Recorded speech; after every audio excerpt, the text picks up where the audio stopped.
Tarehe 8 Disemba, maelfu ya wafuasi, wengi wao wakiwa vijana, walijitokeza kumsikiliza kiongozi wa upinzani Robert Chagulanyi maarufu Bobi Wine wa chama cha National Unity Platform.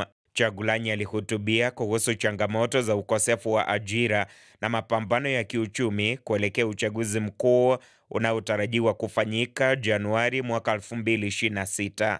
Shangwe na nderemo zilitawala alipowasili uwanjani, huku umati ukipunga bendera na kumkaribisha kwa shangwe.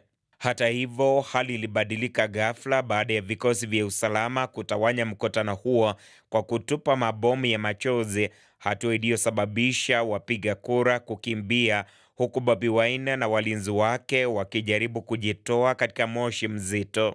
Licha ya vurugu hizo, Bobi Wine aliwashukuru wafuasi wake kwa kuendelea kumuunga mkono, akidai kwamba serikali ilikuwa ikiwahusisha wananchi katika vitisho visivyo na sababu.